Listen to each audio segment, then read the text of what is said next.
head to South Carolina later for that candidates forum. Well, political analysts believe the Tea Party will play a key role in next year's elections, at least in some parts of the country. But what about right here in California? NBC4's Chen is here now. And Ted, how does the Tea Party shape up in our state? Well, a new LA Times poll has the Tea Party with a 48% unfavorable rating among Californians. Only 28% seem to like the Tea Party. But local activists say they distrust those polls almost as much as they distrust the government. And they're adopting a wait-and-see attitude on Wednesday's Republican presidential debate here at home. We have a great field of candidates. But they don't yet have a favorite. These three faces of the Tea Party in Southern California, Michael Alexander, who runs the Political Action Committee TPAC, Debi Devens, who helped start the Glendale and Beverly Hills Tea Parties, and Alvaro, who at age 21 has already run for state assembly.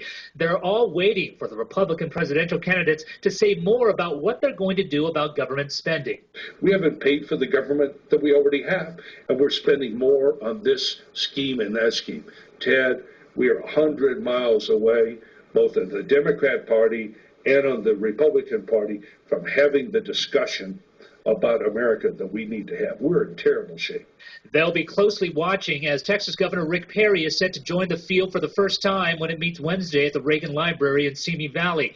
Among the choices, there's some concern about Michelle Bachmann's lack of executive experience, and they wish Mitt Romney would just admit to making a mistake instituting mandatory health care in Massachusetts.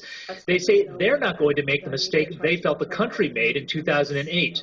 I would go for Porky Pig over Obama. Whoever the nominee is, we have to vet the nominee. I'm in a wait-and-see period. I don't want to make a commitment to any candidates yet. Fundamental to these activists is the Tea Party distrust of Congress and government. They blame their own unpopularity in California in a recent LA Times poll on attacks from establishment leaders like Congresswoman Maxine Waters.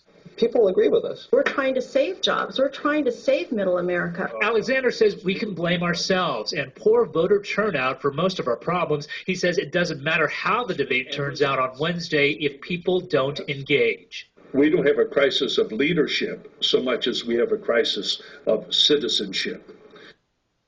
Now, one of Wednesday's debaters will be joining local Tea Party activists in a town hall tomorrow night in Pasadena. Former Speaker of the House Newt Gingrich will speak and take their questions. Robert. Okay, Ted, thank you.